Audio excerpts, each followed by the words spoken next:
Hello friends, क्या हाल चाल है। सब बढ़िया, मस्त एकदम गर्दा उड़ा रहे हो आप लोग। तो आप सबका अपना प्यारा यूट्यूब चैनल जिसका नाम है जीके जिस भाई प्रबल सर में स्वागत है।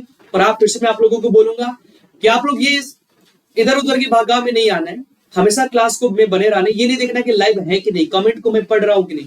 बस आप लोगों को अपना रिस्पॉन्सिबिलिटी अदा करना है। आपको उतनी उत्साह के साथ हम लोग इतनी बढ़िया से मेहनत करके लिख लिख के पढ़ा रहे हैं, तो समझो कितना हम लोगों ने मेहनत किया हो।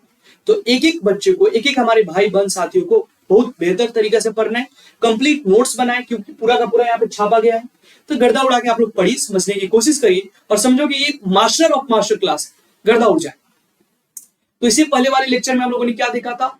हम लोगों ने सिस्टम ऑफ क्लासिफिकेशन देखा था, किंगडम परित मुनिरा क्या होता है, प्रोटिस्टा फंजाई के बारे में उन्होंने पढ़ा था, उस साइंटिस्टों के बारे में पढ़ा था। तो आज हमारा जो टॉपिक है वो है प्लांट किंगडम। क्या है? Plant kingdom. तो आज पूरा का पूरा प्लांट किंगडम खल्लास कर दिया जाएगा, गर्दा उड़ा दो। तो एक बार सेशन को लाइक और शेयर कर दीजिए और सब लोग थोड़ा सा स्माइली फेस के साथ हंसते खुशते रहिए और गर्दा उड़ाते, ठीक है ना। और दिवाली भी है, तो दिवाली की आप लोगों को हार्दिक शुभकामनाएं।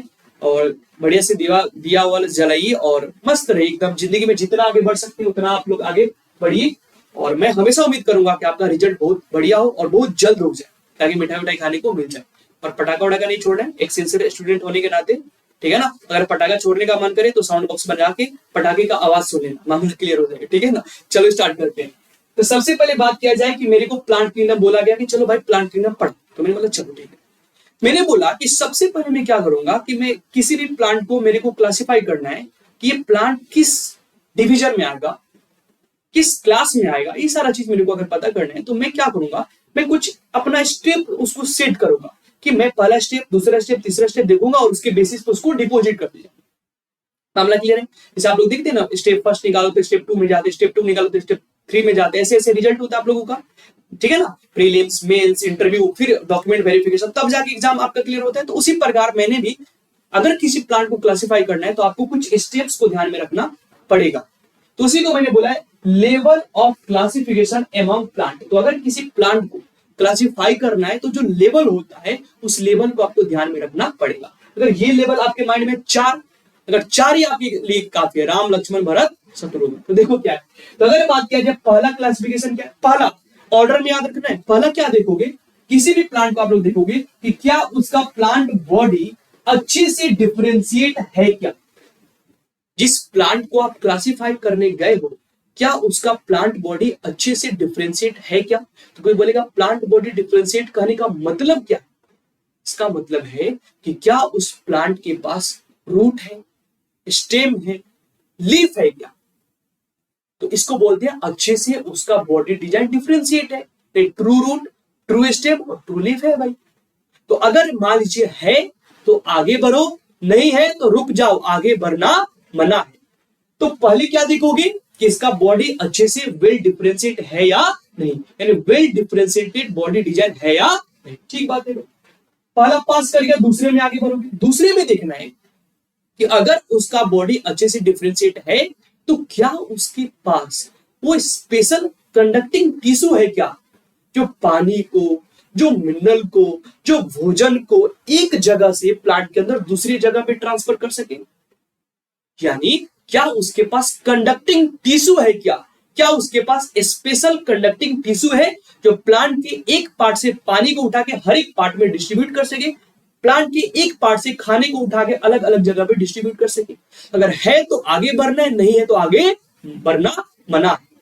तो देखो डिफरेंट आपका डिफरेंशिएटेड प्लांट बॉडी अगर डिफरेंशिएट है special tissue for the transport of water and other substance. मामला क्लियर। तो पहला उसका बॉडी देखोगे कि अच्छे से डिफरेंशिएट है कि नहीं। दूसरा स्पेशल टिश्यू देखोगे जो पानी और खाने को एक जगह से दूसरी जगह ट्रांसफर कर सके। अगर ये भी कर दिया तो तीसरे में आ जाओ। तीसरा क्या है, अच्छा तुम्हारे पास स्पेशल टिश्यू है तो भाई क्या तू सीड बना सकता है क्या, यानी एबिलिटी टू बियर सीड। क्या तू सीड बनाने का तुम्हारे पास क्षमता है क्या। अगर है तो आगे बढ़ जाओ, नहीं है तो यहीं पे रुक जाओ। तो तीसरा स्टेप क्या है, एबिलिटी टू बियर सीड। अब मान लीजिए कि तीसरा स्टेप इसने पास कर गया, तो भारी चौथे स्टेप की है। चौथा स्टेप है कि अगर तुम्हारे पास सीड है तो सीड नेकेड है या कवर्ड है। तो यहाँ पे क्या लिखा है, seed are enclosed within a fruit, या सीड ऐसे ही आपका फैला हुआ है। मामला क्लियर। तो कहने का मतलब क्या है, किसी भी प्लांट को क्लासिफाई करना है, 4 लेवल पे चलो। सबसे पहला लेवल क्या है, तुम्हारे पास अच्छा रूट, स्टेम, लीफ, यानी तुम्हारा प्लांट बॉडी अच्छे से डिफरेंशिएट है या नहीं। अगर है तो दूसरा पॉइंट क्या देखोगे कि क्या तुम्हारे पास स्पेशल कंडक्टिंग टिश्यू है, किसके रूप में, जाइलम और फ्लोएम के रूप में। जाइलम क्या करेगा, पानी को लेके जाएगा, फ्लोएम खाने को लेके जाएगा। अगर ये भी है तो तीसरा पॉइंट देखो कि क्या तुम सीड बना सकता है क्या। अगर तुम सीड भी बना सकता है तो क्या तुम्हारा सीड नेकेड है या कवर्ड है, मामला खत्म। प्लांट को आप क्लासिफाई कर दिए। 4 स्टेप समझ में आ गया, आगे बढ़ो। तो इसी बेसिस पे सबसे पहला जो आपका आता है, जो प्लांट आएगा, इवोल्यूशन के अकॉर्डिंग पढ़ रहे तो सबसे पुराना वाला ही प्लांट है, तो उसको बोला गया थैलोफाइटा। क्या बोला गया, थैलोफाइटा। थैलोफाइटा क्यों बोला गया कि इसका बॉडी जो डिजाइन होता है वो थैलस लाइक होता है। कैसा लाइक होता है, थैलस लाइक। तो पहला इसका पॉइंट देखो, पहला मैं इसका लेवल देखूंगा कि इसका बॉडी अच्छे से डिफरेंशिएट है कि नहीं। तो देखो क्या लिखा है, do not have well differentiated body design. तो जब पहला स्टेप ही फेल कर गया तो दूसरे में जाने की क्या जरूरत है, गोली मारो। तो पहला पॉइंट क्या है कि ये पहले पॉइंट में क्या कर गया, गलत। यानी ना तो इसके पास रूट अच्छे से देखने को मिलेगा, ना स्टेम देखने को मिलेगा, और ना ही लीफ, तो हटा दो। दूसरा पॉइंट इसका है कि इसके प्लांट को जनरली बोला जाता है एल्गी। तो याद रख लेना, थैलोफाइटा के अंदर में जितने भी प्लांट्स होते हैं ना, उनको कॉमनली नाम किस नाम से जाना जाता है, एल्गी से। और ए से एल्गी और ए से एक्वेटिक। ये भी याद रख लेना कि एल्गी जो होते हैं वो प्रीडोमिनेटली कहां पे पाए जाते हैं, पानी में, यानी एक्वेटिक होते हैं। तो इसका ये मामला याद हो जाएगा। तो पहला क्या देखना कि आपने इसका बॉडी डिजाइन अच्छे से डिफरेंशिएट नहीं, गोली मार हटा दो। दूसरा, इसके अंदर के जो प्लांट्स होते हैं उसको एल्गी बोला जाता है, किसके, थैलोफाइटा का मैं बात कर रहा हूं। तीसरा पॉइंट है, ये प्रीडोमिनेटली क्या होते हैं, एक्वेटिक होते हैं। अब बारी है एग्जाम्पल की। तो एग्जाम्पल देखो, एग्जाम्पल आप लोगों को याद करना। पहला यूलोथ्रिक्स, क्या नाम है, यूलोथ्रिक्स, यूलोथ्रिक्स। दूसरा है क्लेडोफोरा। कौन सा फोरा, क्लेडोफोरा, क्लेडोफोरा। इसको ऐसे याद रखना, लड्डू फोरा। देखो लाडोफोरा यहाँ पे है ना, लड्डू करके, तो लड्डू फोरा, क्लेडोफोरा करके याद कर लेना। आगे बढ़ो, कारा। तो कारा आप लोग हाथ में पढ़ते तो कारा भी क्या है, एल्गी, ऐसे याद रख लो।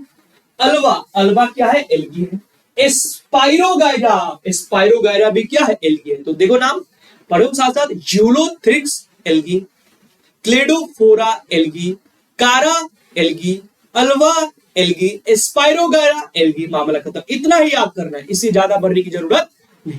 मैं केवल टेक्स्ट बुक ही आप लोगों को पढ़ा, मामला क्लियर है।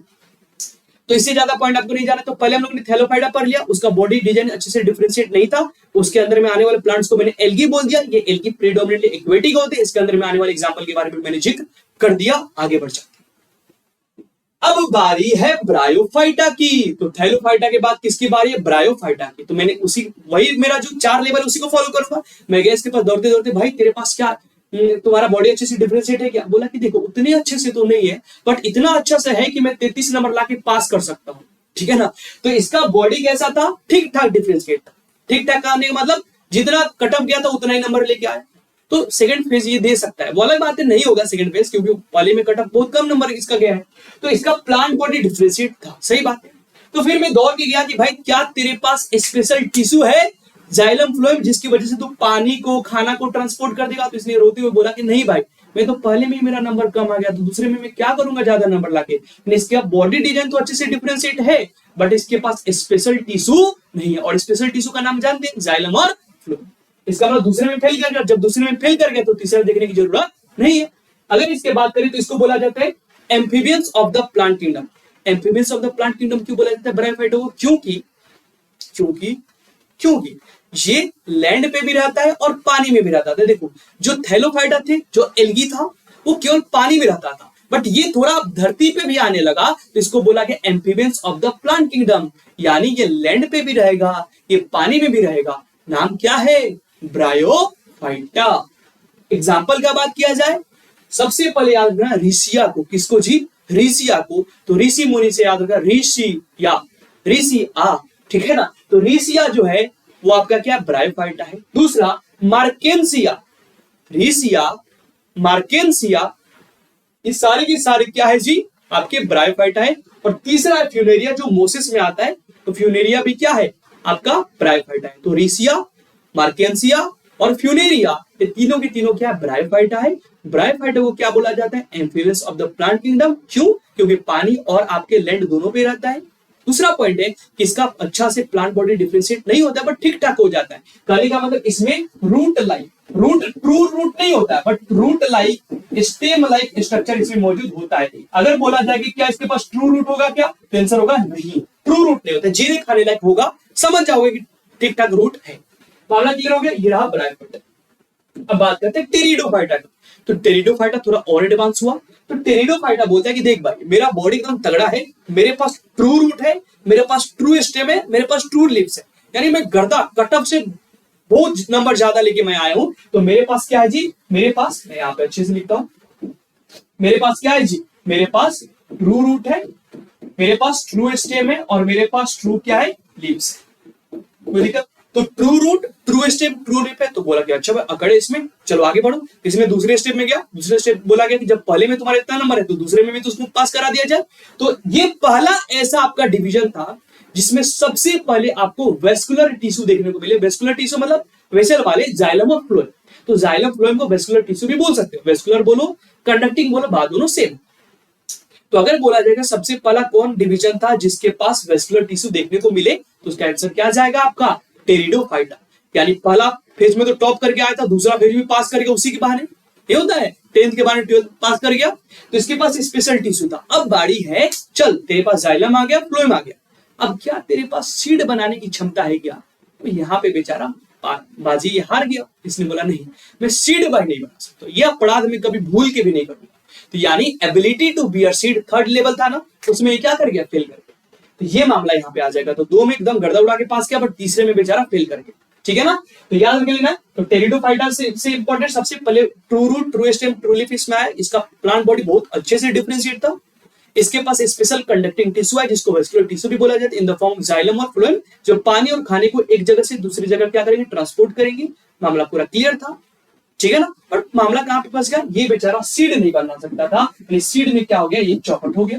तो उसके आगे बढ़ेंगे नहीं, चौथे क्लासिफिकेशन में नहीं जाएंगे, तो तीसरा में फेल है। एग्जाम्पल का बात किया जाए तो यहाँ पे आ गया मार्सिलिया, फर्न और हॉर्सटेल। तो टेरिडोफाइटा के एग्जाम्पल मार्सिलिया, फर्न और हॉर्सटेल, ये तीनों के तीनों जो होते हैं तो टेरिडोफाइटा से बिलोंग करते हैं। क्या क्या, मार्सिलिया, हॉर्सटेल और फर्न। आगे बढ़ जाए। अब बारी है जिम्नोस्पर्म की। तो पहले क्या आया था, थैलोफाइटा, फिर आया ब्रायोफाइटा, फिर आया टेरिडोफाइटा, अब आ गया जिम्नोस्पर्म्स। अब जी आ गए, जी मतलब समझते ही हैं। तो जिम्नोस्पर्म्स का बात किया जाए तो सबसे पहला पॉइंट है कि ये जो जिम्नोस्पर्म्स होते हैं ना, ये ग्रीक वर्ड से डिराइव्ड है। किसी जी, ग्रीक वर्ड से डिराइव्ड है। तो ग्रीक वर्ड में इसको कैसे पढ़ा जाता है, तो ग्रीक वर्ड में जिम्नो का मतलब होता है नेकेड, यानी नंगा, यानी विदाउट कपड़े। मामला क्लियर। और स्पर्मा का मतलब होता है सीड। तो जो जिम्नो स्पर्म नाम है ना, ये ग्रीक वर्ड से आए, जहां पे जिम्नो का मतलब होता है क्या हो जाएगी, नेकेड होता है, और स्पर्मा का मतलब होता है सीड। यानी ऐसे प्लांट जिनका सीड कैसा हो जी, नेकेड हो, उसको बोलते हैं जिम्नोस्पर्म्स। मामला क्लियर। तो अगर जिम्नोस्पर्म का बात किया जाए, इसका प्लांट बॉडी मस्त शानदार डिफरेंशिएट है, इसके पास कंडक्टिव टिश्यू शानदार तरीके से है। क्या ये सीड बना सकता है, बिल्कुल। अभी तो मैंने बोला कि सीड में बोलो, ये सीड बना सकता है, बट मामला कहां पे फंसा, ये सीड बना सकता था, यानी थर्ड लेवल तो पास कर गया, पर चौथे में बेचारा फेल कर गया। चौथा क्या था कि सीड कवर है या नेकेड है। तो इसका सीड नेकेड था, तो रुक जाओ, कवर है आगे बढ़ जाओ। तो इसका सीड कैसा था, नेकेड था। आगे बढ़ते हैं। तो प्लांट्स, ऐसे प्लांट जिनका नेकेड सीड हो, यूजुअली पेरेनियल होते हैं। पेरेनियल का मतलब 12 मासी, 12 महीने ये उगते रहते हैं, और ये एवरग्रीन होते हैं, यानी हरे भरे होते हैं, और वुडी होते हैं, लकड़ी वुडी में इसका इस्तेमाल किया जाता है। एग्जाम्पल क्या बात किया जाए तो पाइनस और साइकस, ये आपके किससे बिलोंग करते हैं, आपके जिम्नोस्पर्म्स। मामला क्लियर है। तो जिम्नोस्पर्म्स ग्रीक वर्ड से आया है, जिम्नो का मतलब नेकेड, स्पर्मा का मतलब सीड। इसके पास सब में पास कर गया था, बट चौथे लेवल में फेल कर गया था। ये सीड तो इसके पास सीड तो है, बट वो सीड कैसा है, नेकेड है। एग्जाम्पल का पाइनस और साइकस। अब लास्ट बचा हमारा आज का टॉपिक, ये हमारा है एंजियोस्पर्म्स। अभी बचा है, टेंशन नहीं लेना, ये हमारा एंजियोस्पर्म्स। एंजियोस्पर्म्स ये भी आपका दो ग्रीक वर्ड से डिराइव्ड है। एनजीओ का मतलब होता है, एनजीओ मतलब वो नहीं, नॉन गवर्नमेंट ऑर्गेनाइजेशन वाला मामला नहीं, ये एनजीओ है। एनजीओ का मतलब होता है कवर्ड, और स्पर्मा का मतलब होता है सीड। यानी ऐसे प्लांट जिनका सीड कवर्ड है, फ्रूट के अंदर बैठा हुआ है, तो समझ जाना, जैसे आम हो गया, तो समझ जाना कि मामला क्या है, मामला एंजियोस्पर्म में आ गया है। तो एंजियोस्पर्म ऐसे प्लांट को बोला जाता है जिनके पास सीड तो होगा ही होगा और वो सीड कवर्ड भी हो गया। तो सबसे टॉपर लड़का कौन है? देखो बैक बेंचर कौन है? थैलोफाइटा। फिर उससे आगे ब्रायोफाइटा, सबसे उस सेकंड स्टार्ट में आपका टेरिडो, आपका जिम्नोस्पर्म्स, और सबसे टॉपर कौन है? एंजियोस्पर्म। ये A1 से पास है, ए से एंजियोस्पर्म और ए से A1, तो इसका फर्स्ट कैटेगरी। और इसी को बोला जाता है फ्लावरिंग प्लांट, क्योंकि यही से फ्लावर आपका जन्म होता है। ठीक है ना, आगे बढ़ते हैं। The seeds develop inside an ovary which is modified to become a fruit. तो याद रख लेना है, तो इसका जो सीड होता है वो कहां पे डेवलप होगा? वो ओवरी के अंदर डेवलप होता है, और यही ओवरी बाद में चल के क्या बनाता है? फ्रूट बनाता है। तो याद रख लेना, फर्टिलाइजेशन के बाद क्या होता है? ओव्यूल जो होता है ना, ओव्यूल वो डेवलप हो जाता है सीड में, ओव्यूल डेवलप हो जाता है सीड में, और जो ओवरी है वो डेवलप हो जाता है फ्रूट में। इसमें जी फ्रूट, याद रखिए प्लीज। ओव्यूल आपका सीड में आफ्टर फर्टिलाइजेशन, और ओवरी आपके फ्रूट। प्लीज आप लोग इस चीज को याद रख लेना। फ्रूट कैसे लिखा हूं? फ्रूट कैसे, कोई दिक्कत है तो प्लीज आप लोग बताइए। आगे बढ़ो। अब यहाँ पे इसके अंदर में कोटिलीडोन्स देखने को मिलते हैं। कोटिलीडोन्स को बोलते हैं सीड लिप्स। बहुत इंपॉर्टेंट वर्ड है, सीड लिप्स बोलते हैं। क्यों? क्योंकि कभी कभी ये लीफ जैसा इमर्ज आउट हो जाते हैं, जर्मिनेट कर जाते हैं, तो ये ग्रीन ग्रीन कलर के पैसेज बना लेते हैं और ये जर्मिनेट कर जाते हैं। इसकी वजह से इसको सीड लिप्स के नाम से जाना जाते हैं। अगर किसी प्लांट के एंजियोस्पर्म का अगर बात किया जाए, अगर एक कोटिलीडोन्स है तो उसको बोलते हैं मोनोकोटिलिडोन प्लांट, और दो है तो डाइकोटिलीडोन्स प्लांट। चलिए, अगर मोनोकोट का बात किया जाए तो मोनोकोट में क्या होगा? जैसे आपका मक्का हो गया, तो जब मक्का को प्रेस करोगे ना तो उसके पास दो अलग अलग डिवीजन है, उसका एक ही डिवीजन होगा। तो मक्का जो हो गया आपका मोनोकोट हो गया। डाइकोट में ले लो आपका ग्राउंडनट ले लो, चना ले लो, चने को जब करते हो तो वो दो अलग अलग डिपार्टमेंट में बढ़ जाता है, तो वो डाइकोट है। तो ऐसे आप लोग याद कर सकते हो, एग्जाम्पल कभी बता दूंगा। एक और है इपोमिया और पेफियोपेडिलम। तो इपोमिया और पेफियोपेडिलम ये दोनों किसके अंदर आता है? आपके एंजियोस्पर्म के अंदर आता है। एग्जाम्पल एक दो आप लोग याद रख लेना मोनोकोट डाइकोट का, कभी करोगे तो ट्रिक और बता दूंगा, बट इतना आप लोगों के लिए मस्ट है, इतना जरूर आप लोग याद रख लेना। ये वर्ड इंपॉर्टेंट है, सीड लिप्स। अब आगे बढ़ जाते हैं।